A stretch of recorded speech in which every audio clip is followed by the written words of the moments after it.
سنتين. يعطيك العافيه يا شباب. زين. ايوه ما في سؤال. هيفاء حسن ناطقة لمجلس المرأة السورية مكتب حلب. بالبداية نترحم مع جميع الضحايا اللي راحوا كارثة الزلزال بتركيا وسوريا وخاصة منطقة عفرين جنديرس، ونتمنى الشفاء العاجل لكل الجرحى. نحن كمجلس نسوي سوري أكيد نحن وأكثر شيء لتوعية المرأة والجانب الاجتماعي والجانب السياسي، ولكن من أهدافنا هي أكيد هو دور المرأة الرئيسي بالحياة الاجتماعية. ولكن بما أنه صارت كارثة الزلزال كمجلس المرأة السورية نسقت معنا منظمة نمساوية السيدة ياسمين. على هالأساس كمان تم إرسال مبالغ مالية لتحضير، حضرنا 400 سلة غذائية وزعناهم، وهلأ كمان نحن بصدد عم نحضر 400 سلة غذائية تانية لنوزع، لأنه نحن شفنا بالأزمة اللي عشناها الدوم كانت العاتق الأكبر هو على المرأة. بهالزلزال كارثة الزلزال كمان شفنا هي المرأة هلأ الأكثر شيء هي اللي تشردت، طلعت من بيوتها وعم تعيش تحت الخيم.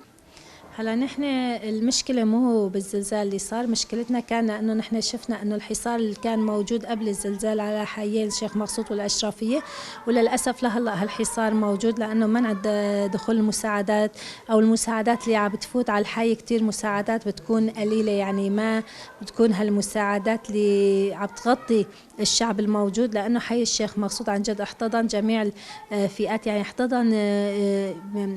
احتضن ناسنا وعالمنا من الأحياء الحلب الثانية كمان. هلا كحي الشيخ مقصود الحمد لله نحن كمان بنتشكر جميع المؤسسات، لأنه جميع المؤسسات من قواها العسكرية والمؤسسات المدنية سارعت لاحتضان هالشعب.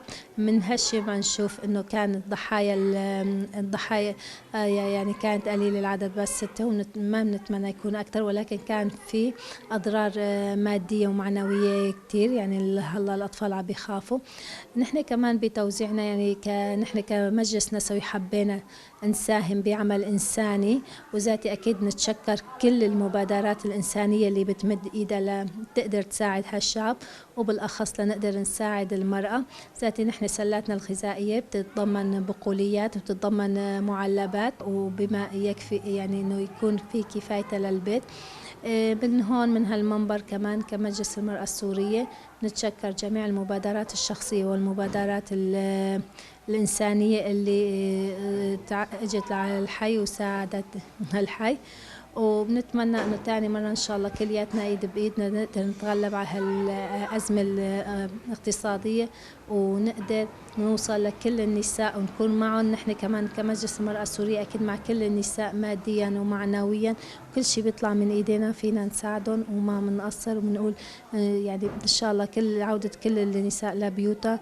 واكيد نحن كمان بدورنا رح نلعب كدعم نفسي للأطفال والنساء، ومن هون نتشكر كل المساعدات والمبادرات الإنسانية.